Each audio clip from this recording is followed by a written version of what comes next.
What's up everyone, Andrew here from Moti Video, taking over the Sparesbox YouTube channel to show you guys what we do to get our cars ready for World Time Attack Challenge.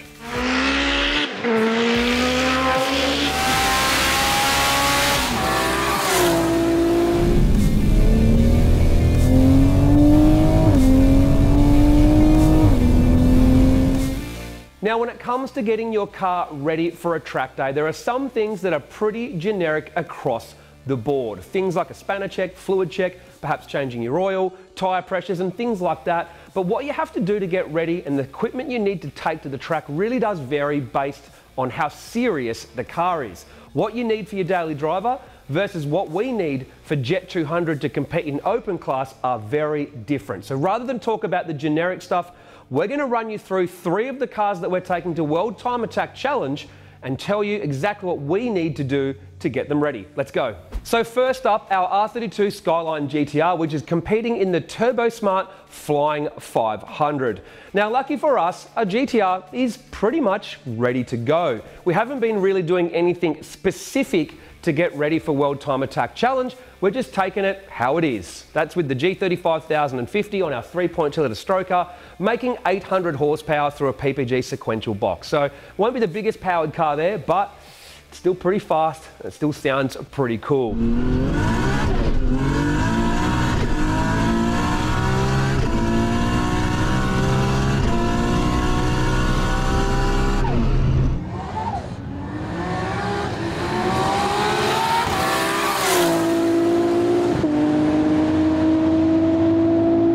So the type of things that we'll do to this car before going out to the track to get it ready is pretty straightforward.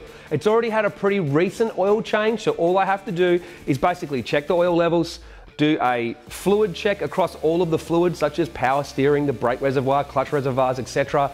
Make sure nothing is leaking, obviously, because you want to pass scrutineering, and then we'll give the car a basic spanner check. Things like the hose clamps, we'll take a look at the fuel lines, and basically give the car a quick inspection. We'll obviously check the wheel nuts tight, the alignment in the car is good, so that doesn't need to be changed, and the last thing will just be tyre pressures. Now, once we've sorted out the car mechanically, really all we have to do after that is make sure we have what we need from a scrutineering and safety viewpoint. Now, obviously with 3 cars going, I've got all of my safety gear in terms of what I have to wear, so that's taken care of, but little things like we have to make sure that we have a 1 kilo fire extinguisher mounted in the car for competition at the track. And that's pretty much it for this car. Not a whole lot to do because it's already running perfect. So quick check over and it's ready to head out for the Flying 500. This is our Toyota GR Supra that we're competing in Club Sprint class. Now this is a little bit special because only 2 or 3 weeks ago, this was just my daily driver with a downpipe, tune and a set of wheels. I decided at the last minute I was going to get this car ready to compete in Club Sprint class at World Time Attack, and this is a perfect example of only doing the basics that you need to go racing. Now the Supra is a pretty good machine out of the box for doing laps. I've already done a 1:48 in this car, so I only wanted to tweak a few areas to go quicker. Now everything we've done to this car is on our YouTube channel, so you can follow the complete build videos, but the first thing I did was tackle aero, and I got a Veris Engineering splitter, bonnet vents, dive planes and rear wing on the car. But if you look under the Supra, it's actually got pretty good aero under there from factory. So that was like the first thing that I did. The other thing we did in the engine bay was change the charge cooler to try and get more consistent intake air temps. And a very important thing to do to a road car to get it ready for circuit use is to tackle the tyres and the brakes. The actual braking system itself is good enough from factory, but to make it more consistent and last multiple laps, we upgraded the pads to endless pads. We changed over to braided lines to give us better pedal feel, and we also changed over to endless brake fluid. It's basically a racing brake fluid designed to handle temperature a lot better. And that's the whole point, right? When you're doing motorsport, things get hotter, they get leaned on more, so you need components that can handle it. Another big thing we're going to need to change on this car ready for motorsport use is tyres. We're going to switch to a Yokohama AO52, not just because it's a control tyre, but obviously a high performance street tyre we can use for racing. We are going to also be wheel aligning the car to suit circuit work for that weekend. The alignment in the car factory is obviously to suit daily driving and some track work. We're going to go to DNA Autosport. We're going to put some camber tops in the front, but use the factory suspension, but just get it realigned to be more aggressive to suit circuit work. So this car is a perfect example of getting your street car ready to do circuit work. Tires, brakes, suspension, like the three most important things that you can change on a car to go from being a daily driver to something you can use at the track.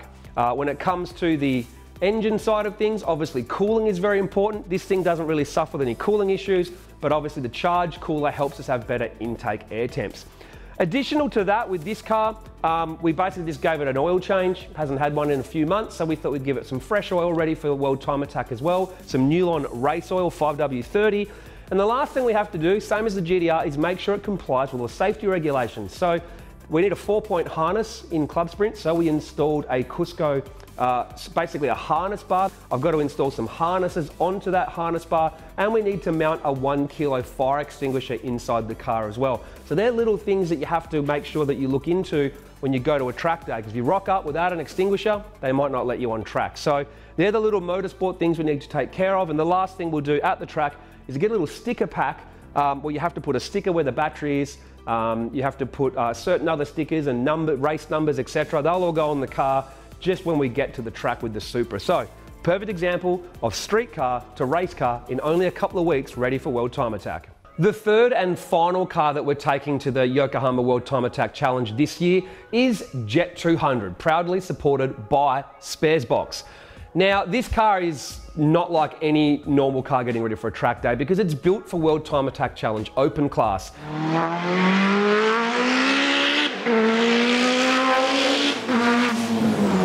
Now, the most important thing with a car like that and getting ready to go to World Time Attack is testing.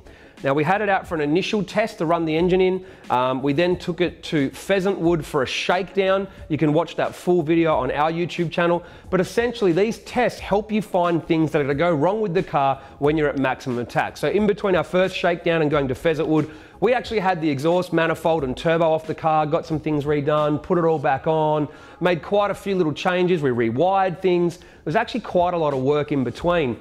And then since our Pheasantwood shakedown, and the reason the car's not here with me is it's over at Red Sun right now, we actually had to modify the oiling system. We're actually changing oil pumps at the moment. There is so much going on with that car. Essentially, the engine is out of the car with only a week to go.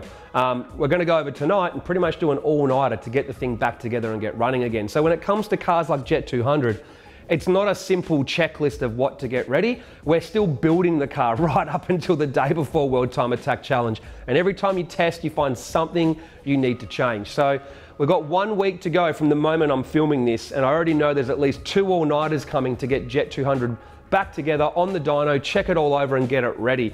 But like all the other cars, that car will do a final spanner check, final oil change and check over when we before we get there. But that car has a full crew looking after it at the event. So there's preparation basically never finishes on an open class car that's that serious like Jet 200. So I'd love to tell you what the checklist is to get that car ready, but essentially it's keep building it until it's as fast as it can go in the last section of World Time Attack. So we're going to be covering all of that on our YouTube channel, everything that happens pre-event, at the event, post-event. So if you head over to our YouTube channel, Modi Video, you'll be able to check out all of our coverage of Jet 200. Now, the last thing to look at to get ready for an event is safety gear and tools. Something very important to have when you go racing is safety equipment. Now, if you're just taking your street car to a normal track day, generally all you need is enclosed shoes, long pants, long sleeve shirt, and a helmet. Now, when it comes to a helmet, you do need to make sure that it's Motorsport Australia or FAI approved and that it's still in date. They do actually expire. You can find the date on the inside of the helmet. So leading up to major events, I always make sure my helmet's still in date, make sure it hasn't got any damage, any cracks and things like that. If it does, you might need a new helmet before you go racing. Now, when you start getting into things like open class at World Time Attack, your safety gear is taking a lot more important. Basically, there are levels of safety standard within Motorsport Australia based on the event. For example, Challenge Bathurst, I had to have way more equipment to go racing than I did a normal day at Wakefield testing a car. So looking into my race bag, the first thing and most important thing is your race suit. Now, if you're going to compete in a car like Jet 200 in open class, you take your safety very seriously and you want to get yourself something like this. A FIA approved race suit. Love it. And I will say this, if you're going to get a race suit and you're going to use it a lot, spend the money. Like $500 race suits, they feel like you bought it from, you know, from Lowe's, like $10 pair of shorts. But when you get a really good high quality race suit, they're super comfortable. They're not as thick and they're not as sweaty as some of the other race suits that are cheaper. So my personal suggestion is, if you're going to go racing multiple times, spend the money. Race shoes. I have a couple of different sets of race shoes. Got these ERG and Sparko ones here, so that you have to make sure they pass the different standards. Like I said, always check the supplementary regulations of the event you're racing at and make sure it passes. I'm big on this Hans device. This attaches to your helmet, and the whole idea of this is if you have an accident, this attaches to your helmet and stops your head from going too far forward in a crash. These are compulsory in some levels of racing and not others. I wear it in any car that has a harness, basically. I think this is a super important thing to have, is a Hans device. Racing gloves, obviously important. I've got a couple of different sets. Take your pick. I've got some Nismo ones, I've got some Sparko ones, I've got some ERG ones in here. So yeah, very important to have all that. You also need a fireproof balaclava, which I have somewhere. There we go. So the balaclava you obviously wear, obviously it adds extra fire protection. You also need to have the fireproof socks that you need as well to go racing. So socks, suit, balaclava, helmet, shoes, gloves, all need to be FIA approved to go racing in some more serious categories. So I still wear this no matter which car I'm driving at World Time Attack. I don't have to in the GTR, for example, but hey, better safe than sorry is the famous saying. Pretty easy for me. I just basically have a racing equipment bag that I keep everything in, but it is very important, make sure you have the right safety gear and apparel before you go racing. So the last thing to talk about when it comes to getting ready to go to the track is tools and equipment. Now, if I'm taking the GTR to roll racing or to the drags or something, I might just take, well, this.